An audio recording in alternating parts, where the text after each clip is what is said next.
13 जुलाई को रात 10 बजे के बाद दुनिया के सबसे बड़े ज़ैपोरिज्जिया न्यूक्लियर पावर प्लांट में गोलियों की आवाज गूंजी। ये प्लांट जो रूस के कंट्रोल में है और जब से जंग शुरू हुई है तब से ही एक गर्मा गर्म जगह बनी हुई है, एक बार फिर ग्लोबल चिंता का सेंटर बन गया। पूरे 1 घंटे तक प्लांट के पास छोटे हथियारों की गोलियां रात भर चलती रहीं।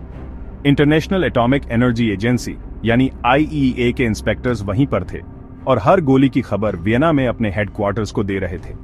किसी को ठीक से नहीं पता कि किसने पहले गोली चलाई या किस साइड ने ट्रिगर खींचा, लेकिन एक बात पक्की है, ये तबाही के बहुत करीब है। आईईए ने एक बयान जारी किया। कोई बड़े धमाके नहीं हुए थे, कोई स्ट्रक्चरल डैमेज नहीं हुआ था अभी तक, लेकिन जैसा कि उन्होंने चेतावनी दी, किसी भी एक्टिव न्यूक्लियर प्लांट के पास कोई भी गोलीबारी ग्लोबल सेफ्टी के लिए सीधा खतरा है। राफेल ग्रोसी, जो आईईए के डायरेक्टर जनरल हैं, उन्होंने साफ साफ कहा, इस प्लांट के आसपास कोई भी मिलिट्री एक्शन बिल्कुल गलत है। हमने बार बार चेतावनी दी है कि ये पूरी दुनिया के लिए एक चेतावनी हो सकती है। उन्होंने प्लांट के अंदर और बाहर सभी से संयम बरतने को कहा और एक बार फिर पॉलिटिकल लीडर्स से प्लांट को एक डिमिलिटराइज्ड जोन घोषित करने की अपील की। अब हमें ये नहीं भूलना चाहिए, ये पहली बार नहीं है जब हमने ऐसी चेतावनी सुनी है। 2022 में रूस के हमले के बाद से ज़ापोरिज्जिया टेंशन का प्रतीक बन गया है।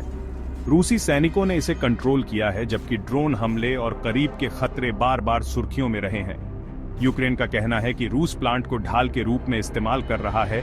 रूस यूक्रेन पर इलाके को अस्थिर करने की कोशिश करने का आरोप लगाता है। लेकिन क्या होगा अगर सबसे बुरा हो जाए? क्या होगा अगर गोलीबारी या कुछ और बुरा असल में रिएक्टर्स, कूलिंग सिस्टम या अंदर के किसी भी रेडियो एक्टिव मटेरियल को हिट कर दे? एक्सपर्ट्स चेतावनी देते हैं, इससे चेरनोबिल जैसी तबाही मच सकती है, जिसमें रेडिएशन पूरे यूरोप में फैल जाएगा और हजारों, शायद लाखों लोगों को खतरे में डाल देगा। यही वजह है कि आईईए और यूनाइटेड नेशंस ने बार बार इस प्लांट को एक न्यूक्लियर सेफ्टी जोन बनाने की अपील की है।